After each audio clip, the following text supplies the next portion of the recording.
kind of behind the door. I wasn't planning to give this tape, but after events that have recently transpired in the United States of America, particularly in downtown New York City, in Manhattan, with the collapsing of the Twin Towers or the World Trade Center on September 11th, 2001. Also on that day, while an airplane crashed into both of those buildings, one also crashed into the Pentagon. And tragically, sadly, devastatingly, many, many thousands of people in the United States passed away. Many, many families will be damaged by what happened that day for the rest of their lives. So we're going to have this as a special Behind the Door, Part 7. Before we actually look at the events of September 11th and the aftermath, and what really happened there and who was really behind it, I want to prepare our hearts for what we're going to study. And I want to look in Matthew chapter 24. Matthew chapter 24, verse 4, 5, 11, and 24. Jesus, of course, saw the temple in Jerusalem, and he said, "These stones are all going to come down. There won't be left one stone upon another." And the disciples came to him privately and said, "Master, when will these things be?" Verse 3, "And what shall be the sign of thy coming and of the end of the world?" You see, the disciples put the two events together. They said, well, when the temple collapses, then that must be the very same time when Jesus will come. So the disciples put those two events together. Well, Jesus knew that the temple would be destroyed in 70 A.D. and that his coming would not be for millennia down in the future. But what Jesus did was he gave an answer, only one answer to two questions. And the reason why is because Jesus realized that the same events that would transpire around the destruction of Jerusalem would also transpire just before his second coming. So he said in verse 4, "Take heed that no man deceive you." Verse 5, "For many shall come in my name, saying, I am Christ, and shall deceive many." Verse 11, "Many false prophets shall rise, and shall deceive many." And verse 24, "For there shall arise false Christs and false prophets, and shall show great signs and wonders, insomuch that if it were possible, they shall deceive the very elect." Now, 4 times in this chapter, Jesus referred to something, and he said, you better watch out, because deception is going to be running rampant before the destruction of Jerusalem and before the second coming. So Jesus declared, watch out for deception at the end of time. Now, over in Revelation chapter 13, in verse 11, we are shown a beast coming up out of the earth. A beast, of course, in Bible prophecy represents a kingdom or a world power, according to Daniel 7, verse 17 and 23. And it says that it rises out of the earth. In Revelation 17:15, we're told that water represents multitudes of people. And since our planet, our little speck in this cosmos, is made up of land and water, if the water represents multitudes and nations of people, then the earth would represent an area of the world that has very, very few inhabitants. So this world power rises up, verse 11, in an area where there are very few inhabitants. And it says that it has two horns like a lamb, but speaks as a dragon. Now, of course, throughout Scripture, Christ is called the Lamb of God in John 1:29, 1 Peter 1:18 and 19, 1 Corinthians 5 and verse 7. And a host of other places in the Bible we find Jesus as the Lamb. And a lamb-like government that this beast here in Revelation 13:11 that rises up in an area of the world where there are few inhabitants, a lamb-like government believes in the church and state being separate. It believes in a government where the people have freedoms. And it's a government of the people, by the people, and for the people. Now those are the characteristics of a lamb-like government. The characteristics of a dragon-styled government, it's where the church and state are together, the people don't have freedom, and it's a government where a few people rule. Now it's very clear that Revelation 13:11 is talking about the rise of the United States of America. Rises up in an area where there are few inhabitants, not like those that rose up in the old world of the Mediterranean Sea areas of Europe and Asia. The United States rose up and believed in the separation of church and state, in freedom of religion, of freedom of speech, the freedom to and the right to bear arms, and many other freedoms. And it's a government of the people, by the people, and for the people. So this second beast of Revelation 13, the United States of America, plays a very key role at the end of verse history. Verse 14 says that the United States deceiveth them that dwell on the earth by the means of those miracles which he had power to do in the sight of the beast. Now this is interesting. The United States of America, the Bible says, will use deception to deceive the world. It will say to the world, let's go this way because this way is right, when in actuality we ought to be going in the exact opposite direction. You see, deception is simply telling somebody that something is a certain way when it's completely different. So Jesus 4 times warned us to watch out for deception. And Revelation 13:14 says that the United States would use deception to lead the world down a path to destruction.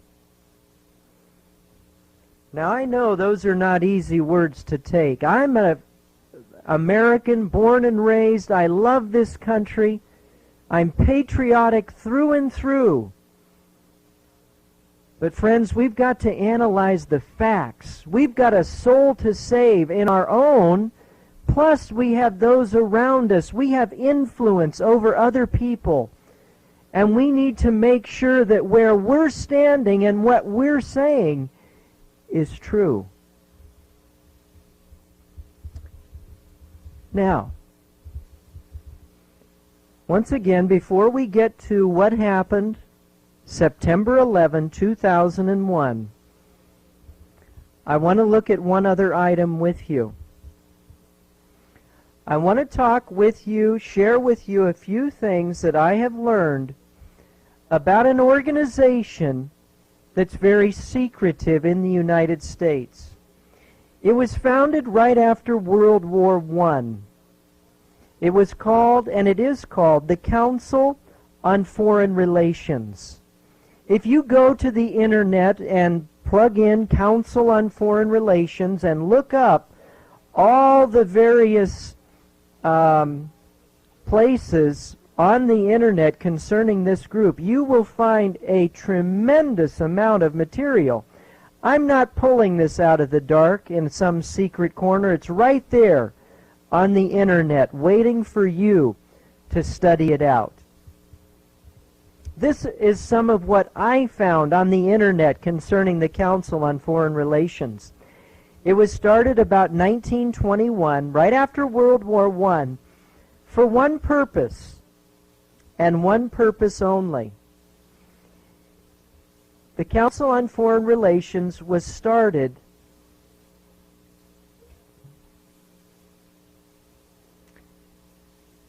in fact, let me read it to you. Admiral Chester Ward, he'll tell us why the CFR was started. He was a member of the CFR for 16 years. He left it in disgust because he realized that the CFR was promoting the disarmament and submergence of U.S. sovereignty and national independence into an all-powerful one-world government. The leadership of that group, Ward said, is composed of the one-world global government ideologists, more respectfully referred to as the organized internationalists. So the Council on Foreign Relations has one goal. That is to destroy the sovereignty of every country in this world and bring it into a one-world government. Richard Rovere, this is from the New American, Bush and the Council for Revolution, March 12, 2001, right off of the internet. Richard Rovere, he is a Council on Foreign Relations member. He says, the CFR is a sort of presidium for that part of the establishment that guides our destiny as a nation. Barry Goldwater, in his memoir With No Apologies, written in 1979, he said this: when a new president comes on board, there's a great turnover in personnel, but no change in policy.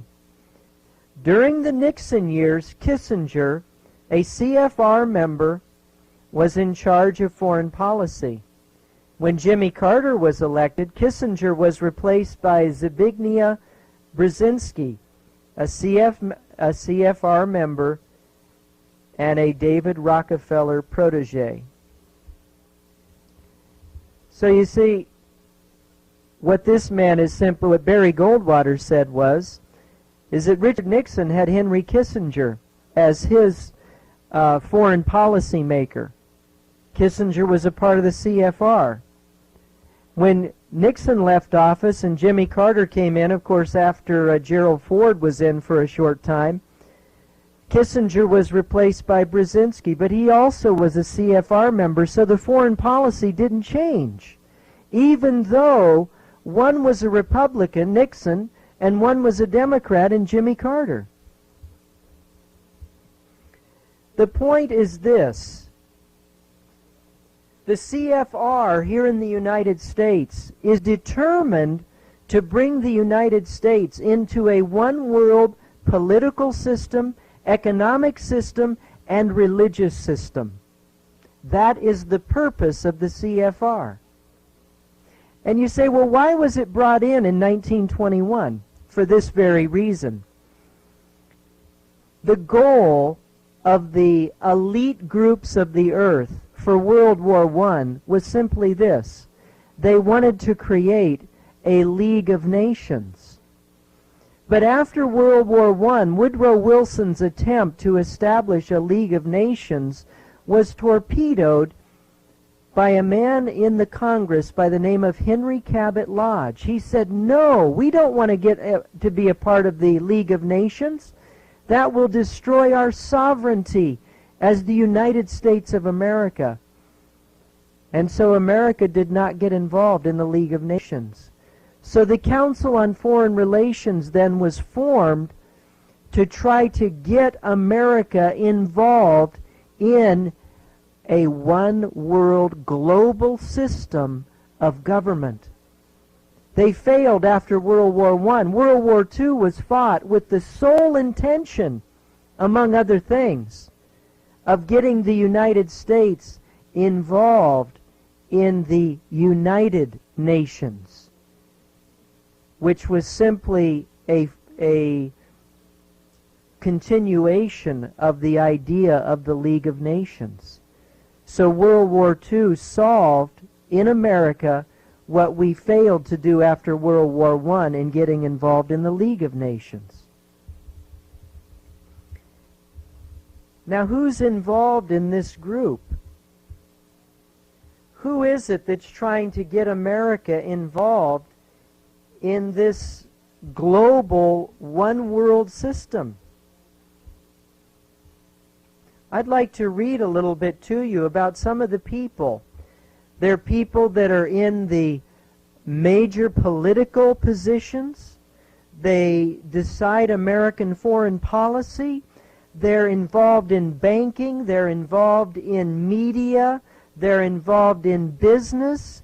They run across the spectrum in the United States. Now let me name a few of these people to you. I think you'll find it interesting. The President of the United States is a part of the Council on Foreign Relations, as has been every other president since Franklin Delano Roosevelt. Dick Cheney, the Vice President, is a member of the CFR. Colin Powell, who is Secretary of State, Colin Powell is a part of the CFR. How about in the media? Tom Brokaw of NBC, Dan Rather of CBS, William Paley, the president of CBS, is a part of the CFR. David Brinkley of NBC, John Chancellor, Marvin Kalb, Irving Levine. How about of ABC? Ted Koppel, Barbara Walters. Have you heard of any of these people? These are major, major people in the United States that are a part of the Council on Foreign Relations. Now, since these people's goal is to create a one-world government and to destroy the sovereignty of the United States, do you think they care about Americans? Their sole purpose is to destroy the fabric of this nation. Now, I know that's not easy to take. But the Council on Foreign Relations are people who claim to be Americans, but they're not working for Americans. They're working for the international community.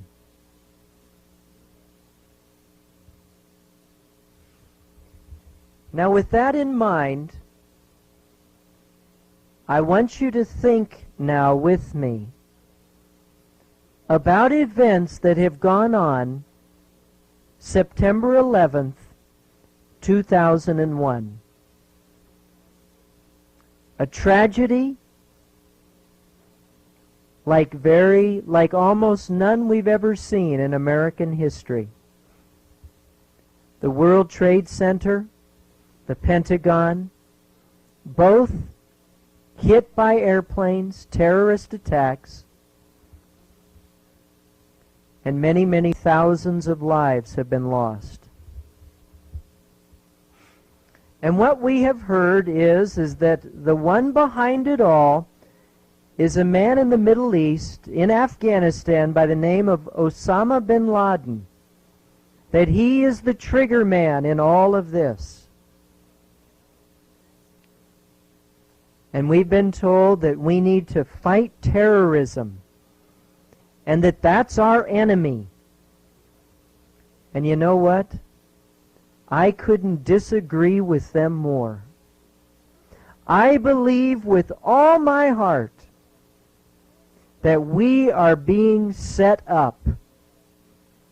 I believe that the best way for us to understand a historical event is to analyze what is given to us after the event is over as the solution.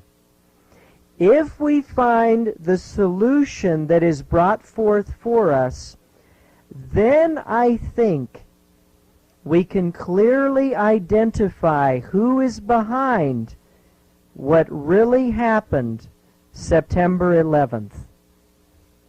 Now I repeat again, don't miss this point. If you miss everything else, don't miss this.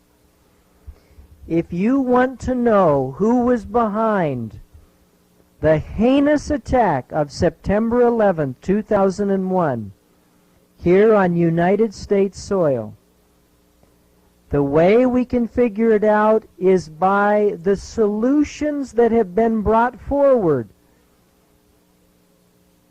because those will tell us who indeed it was that caused this awful, awful tragedy.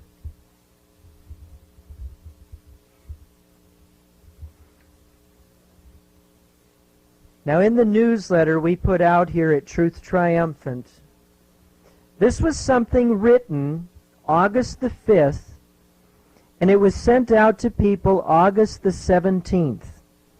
Most people got it around the 20th to the 25th of August. This was what was in our newsletter put out August the 17th. And I quote, "Something else we can learn from Oklahoma is that the Jesuits used an act of terror in order to gain legislation they so long desired. This will surely be used again in the passing of a national Sunday law."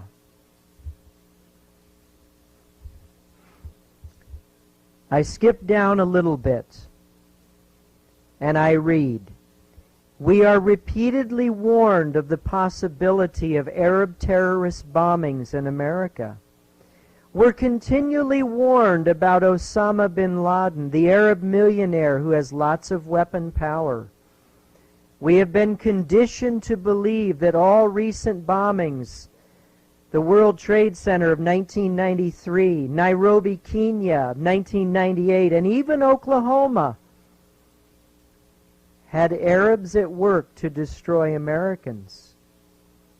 This will, I believe, be used again as a smokescreen to divert the people from seeing the footprints of the Jesuit order. What if the Jesuit order has been strategically planting bombs at various locations throughout the U.S.?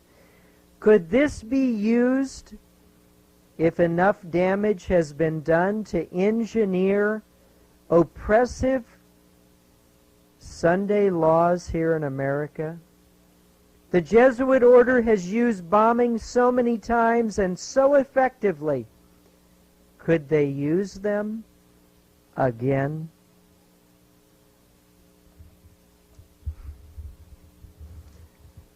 Could they? You say, "Bill, are you telling me that the Jesuit order and the Catholic Church was behind the terrorist attacks at the World Trade Center and at the Pentagon?" That is exactly what I am telling you right now. And now I want to give you the proof. Listen carefully.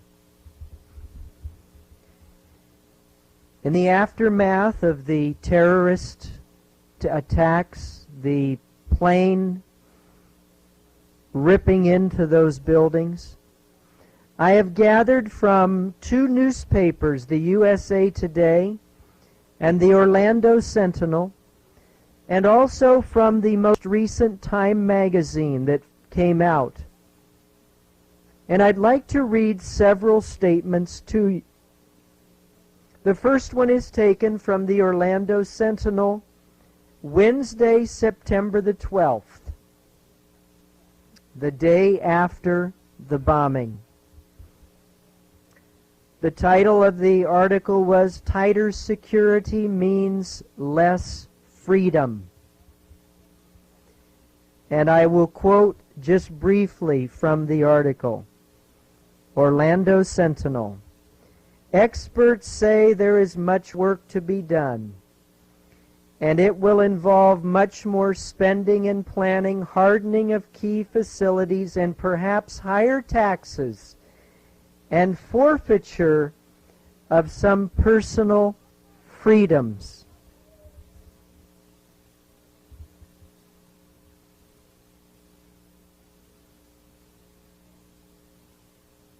Personal freedoms? What are they talking about? Well, I read another article. This is from USA Today, Thursday, September 13th, 2001. As the United States faces a new war against uncertain and hidden enemies, the temptation to sacrifice our freedom in the hopes of protecting ourselves from harm is powerful. The danger is that we will end up neither safe nor free. The constitutional protections of speech and privacy that Americans value so highly reflect a balance between individual liberty and state security. Just how those lines are drawn, history teaches, is directly affected by the perceived threats to our country's security. The freedoms they're talking about are constitutional liberties and freedoms that we have in the Bill of Rights. And the article finishes, "We're faced with real threats to national security. The challenge is to meet those threats without endangering our constitutional character or undermining the freedom and liberty that are the source of our power."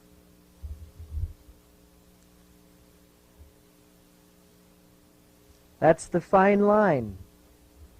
Maintaining our constitutional liberties and our security. At this point in the tape, let's turn it over to side 2 of Behind the Door, Part 7. I'd like to welcome you back to our tape on Behind the Door, Part 7. We're looking at the aftermath of the tragic events of September the 11th, when the Twin Towers, the World Trade Center, were knocked down by airplane attacks, and then the resulting collapsing of the buildings, and also the hitting of the Pentagon. The aftermath has been several articles that we have seen so far. We've seen 2. That's not several, that's 2. 2 articles from the Orlando Sentinel and USA Today that have discussed the giving up of our constitutional freedoms in order to maintain national security and safety for ourselves and for our country. The very day after the awful tragedy. September the 12th, the Orlando Sentinel, the front page, down at the bottom, it was telling us what was inside the newspaper. And on page 15, it said, freedom or safety. Anti-terrorism measures may mean forfeiture of some personal freedoms. Now, I don't think, and I know for myself, I travel, I fly, and when I go to the airport, if I am asked to have my bag looked at, they want to see what's inside, I don't have a problem with that at all. In fact, I will be happy if they look through to see that everybody is only taking on board that which is safe.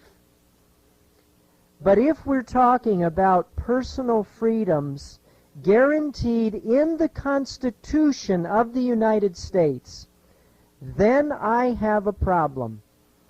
Because as this one article stated that we read, it's those freedoms that we have, freedom of religion, freedom of speech, right to bear arms, right to a fair trial, and so on. These are freedoms that have been the source of America's power for the last 200 plus years. And those we can never give up. The question that was raised in the reader forum of the Orlando Sentinel, September 12th, the question was raised, what personal freedoms would you give up to fight terrorism? So the question is being asked of people, what would you give up in order to deal with terrorism? Now, I found some of the answers to be quite interesting. One person the next day wrote in and said, I have no problem with having to give up something for the greater good of myself and my brothers and sisters. Well, what if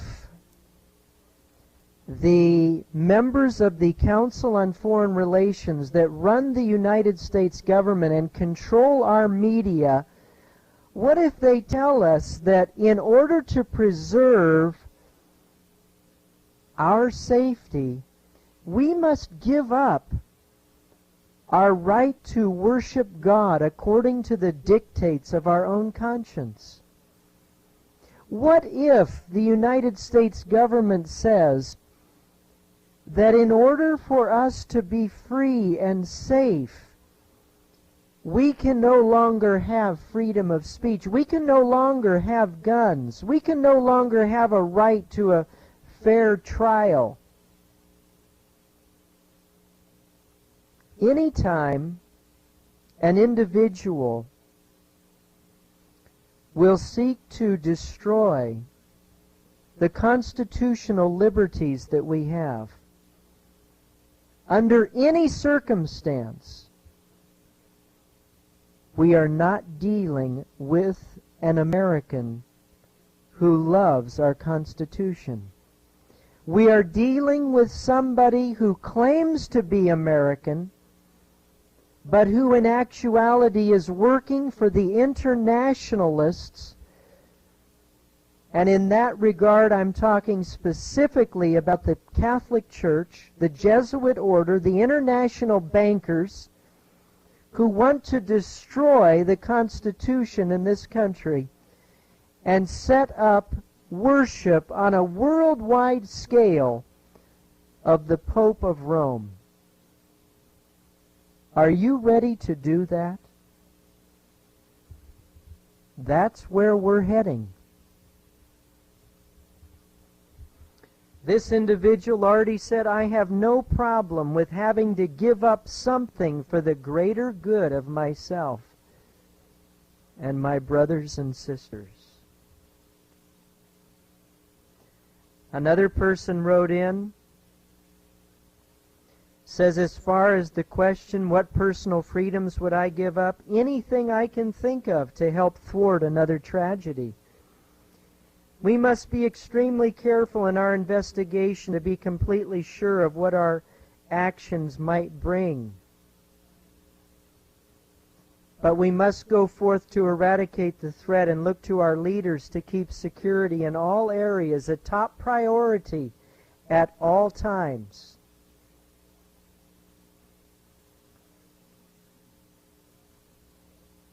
Would you agree with that?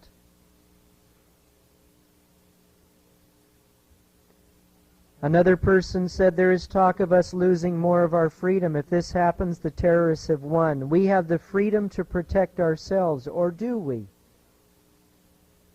Another one said, we must guard against any restricting or loss of civil liberties as a result of this tragedy. To make us give in is one of the goals of these people. I couldn't agree with that more. To make us like the rest of the world and not unique is one of their goals, and I couldn't agree more with that either.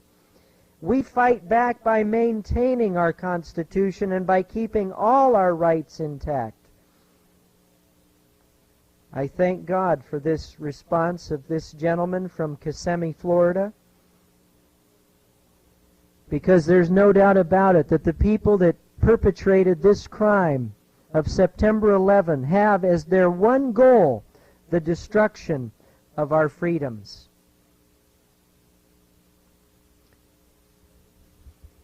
In Time magazine, September 24th, 2001, we read from an article by Richard Lacayo. And by the way, the major people on the publishing department of Time magazine are all members of the Council on Foreign Relations. Most, if not all. 2 days after the attacks at the World Trade Center and the Pentagon, Virginia Sloan realized that if the terrorists wanted to attack American freedoms, they had got somewhere. They had got somewhere. Civil libertarians expect renewed calls for a national identification card.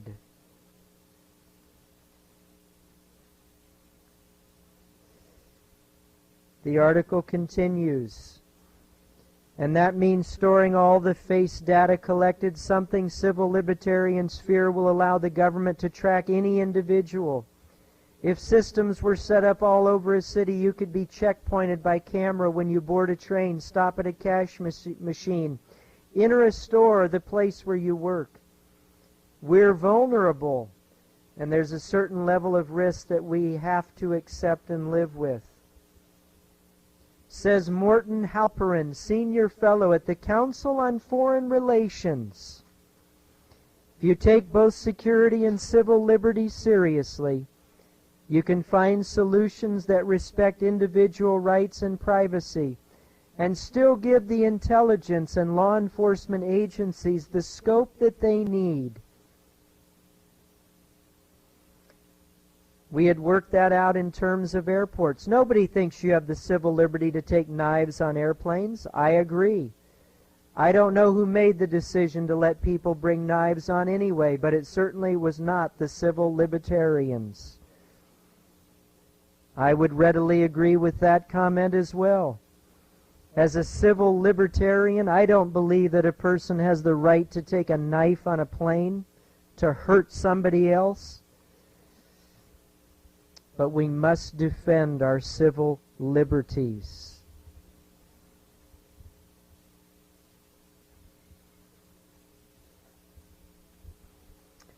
In another article called Enthusiasm Faded After Oklahoma City, taken from the Orlando Sentinel right after the tragedy of September the 11th, it says some of the staunchest defenders of individual rights, most notably the American Civil Liberties Union, so far have been silent. The organization forbade its officials from publicly speculating last week on possible fallout from Tuesday's tragedy. The ACLU instead issued a brief statement urging our leaders to continue to uphold the principles of liberty the nation holds dear as they pursue those responsible for this devastating attack on American soil. Privately, libertarians are worried the stampede for added security will trample cherished freedoms. They point out some of the proposals making the rounds already were considered and rejected by the government in the wake of the 1995 Oklahoma City bombing. And then they tell about a Los Angeles Times poll, April 1995, immediately after Oklahoma City. 49% of those surveyed thought it would be necessary for the average person to give up some civil liberties. 43% disagreed. A follow-up poll 11 months later found only 30% still thought civil liberties would have to be sacrificed. 65% said it was unnecessary. So you see, right after the bombing, many people are willing to give up their freedoms at Oklahoma City. But 11 months later, a far, far smaller number. Now I ask you, who in this world today wants to destroy your civil liberties? Who in the world today, for the last 200 years of this nation's great existence, who has wanted to destroy the liberties of our Constitution? Was it Osama bin Laden? Was it international terrorists with Middle Eastern last names? There's no question that it is indeed a band of international terrorists, but they do not originate in the Middle East. They originate in Western Europe. Let me read some statements to you. This is taken from Avro Manhattan's book entitled The Vatican and the Dollar, page 26. The Vatican condemned the Declaration of Independence as wickedness and called the Constitution of the United States a satanic document. Do you believe that? Do you believe the Declaration of Independence is from the devil and the Constitution of the United States is a satanic document? That's what Rome believes. In Charles Chiniquy's book, 50 Years in the Church of Rome, page 300 and 301, we read this: Is it not an absurdity to give to a man a thing which he has sworn to hate, curse, and destroy? Does not the Catholic Church of Rome hate, curse, and destroy liberty of conscience whenever she can do it safely? Who would want to destroy liberty of conscience? Where do we find liberty of conscience? We find it in the First Amendment of the United States Constitution. And the Catholic Church hates, curses, and wants to destroy every thread of liberty of conscience in this world today. Samuel B. Morse, quoting from 50 Years in the Church of Rome, the famous man of the telegraph,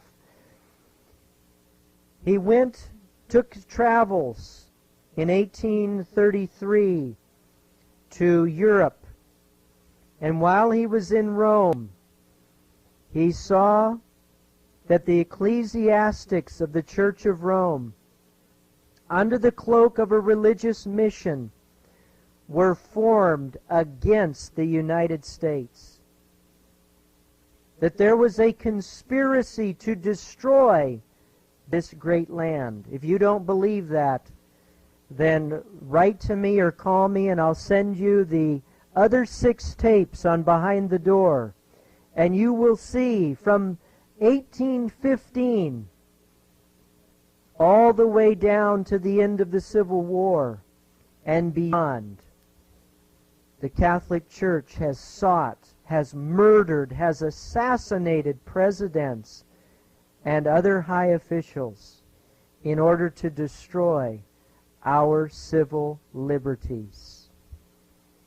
In the book by Richard Thompson, The Papacy and the Civil Power, quoting from Chiniquy's book, page 285, nothing is plainer than that. If the principles of the Church of Rome prevail here, our Constitution would fall. The two cannot exist together. They are in open and direct antagonism with the fundamental theory of our government and of all popular government everywhere. From the Shepherd of the Valley official journal of the Bishop of St. Louis, written November 23, 1851, if Catholics ever gain a sufficient numerical majority in this country, religious freedom is at an end. Bishop Hughes, January 26, 1852, from the New York Freeman, declares no man has a right to choose his religion. Chiniquy's book again, page 284. The most sacred principle of the United States Constitution is the equality of every citizen before the law. The fundamental principle of the Church of Rome is the denial of that equality. Liberty of conscience is proclaimed by the United States. Liberty of conscience is declared by the popes and councils of Rome a most godless, unholy, and diabolical thing, which every good Catholic must abhor and destroy at any cost. Even the lives of 26,000 Americans, September 11th, 2001.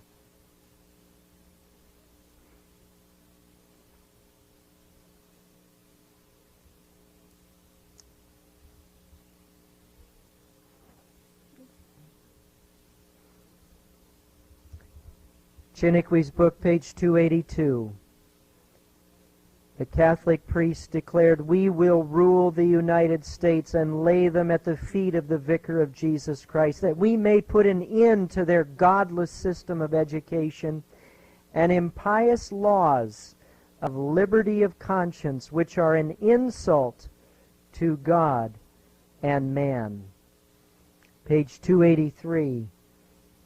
Chiniquy says, "Long before I was ordained a priest, I knew that my church was the most implacable enemy of this republic. My professors had been unanimous in telling me that the principles of the Church of Rome were absolutely antagonistic to the principles which are the foundation stones of the Constitution of the United States of America."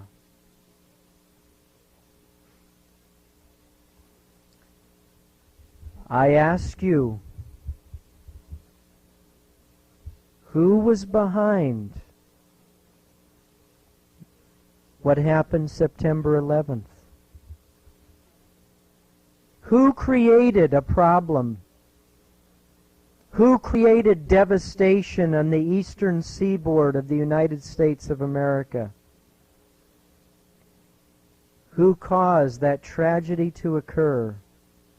And then, after creating the problem, now provides the solution. Who is it that has wanted to destroy the liberties that are founded in the Constitution of the United States of America? Who is it that is trying to push forward the idea that the only way that we can be safe is to give up our freedoms? Who has been wanting to destroy those liberties for nearly 200 years? The Jesuit order of the Catholic Church has wanted to destroy and annihilate this land, our freedoms. They were behind What happened September 11th, 2001?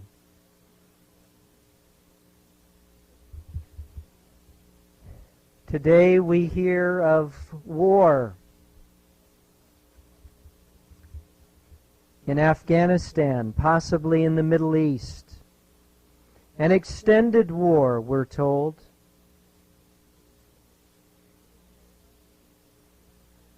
Who is behind this war? Maybe we'll let the President of the United States tell us. Taken from USA Today, September 17, 6 days after the tragedy. USA Today, cover story, it's shaping up to be a lengthy, broad-based assault on a far-flung set of terrorist targets by an international coalition of unlikely allies. President Bush told reporters as he returned to the White House from Camp David on Sunday that his administration is readying a crusade against terrorism. George Bush is not talking about going after the Jesuit order because the Jesuit order rules the United States government. I noticed in George Bush's State of the Union address last evening of September the 19th to the joint session of Congress, I saw at least one Roman Catholic cardinal or bishop sitting amidst all of those congressional dignitaries. And I ask, in a land of the free and the home of the brave, what are we doing? Allowing an enemy of our Constitution to be sitting in on one of our sessions given to the Congress of the United States and the American people. George Bush said we're ready to fight a crusade against terrorism. Where have we heard of crusades? Have we forgotten? Crusades were fought during the Dark Ages by the Catholic Church. Their primary goal was to annihilate their enemies. And in one of their crusades, the attempt was to establish the Pope as the leader of the world from Jerusalem. Will these terrorist attacks of the Jesuit order, will these bring about the Pope reigning from Jerusalem? Will war escalate in that part of the world to such a degree that John Paul will be set up, or whoever the Pope is, as the great peacemaker to step in and bring peace to a troubled, war-torn world? Another article, Friday, September 14, 2001, from USA Today, where the head of the Israelis, Ariel Sharon, made this statement. Ariel Sharon compared Yasser Arafat to Osama bin Laden. Everyone has his own bin Laden.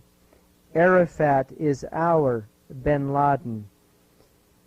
Israeli radio quoted Sharon as saying in his telephone conversation with Colin Powell, Secretary of State. The aftermath of this tragedy, an extended war very possible in the Middle East, possibly what the world will look upon as the false Armageddon. And who will be brought in to bring peace to that troubled region? Who is considered to be the man of peace in our world today? He has created terrorism in America to try to destroy our civil liberties, which has resulted in creating the possibility of a long, long war in the area of Afghanistan and possibly the Middle East. What that could bring, of course, would be establishing the Pope as the great peacemaker, and he would reign and rule the world from Jerusalem. So who was behind the attacks of September 11, 2001? Yes, we need to look outside of the United States. Yes, we need to look to the Mediterranean world. But if we look too far east, we've gone too far. We need to look north from the Mediterranean to a little place called Vatican City. The terrorist attacks of 2001 were planned behind the walls of Vatican City. It is time, it is past time to make sure that we are one with God, and that we are seeking by our influence, by our means, by our time, to reach lost souls for Jesus Christ. Because the devil and his agents in this world, of whom John Paul and the Vatican is the #1 agent, they're moving along with their plans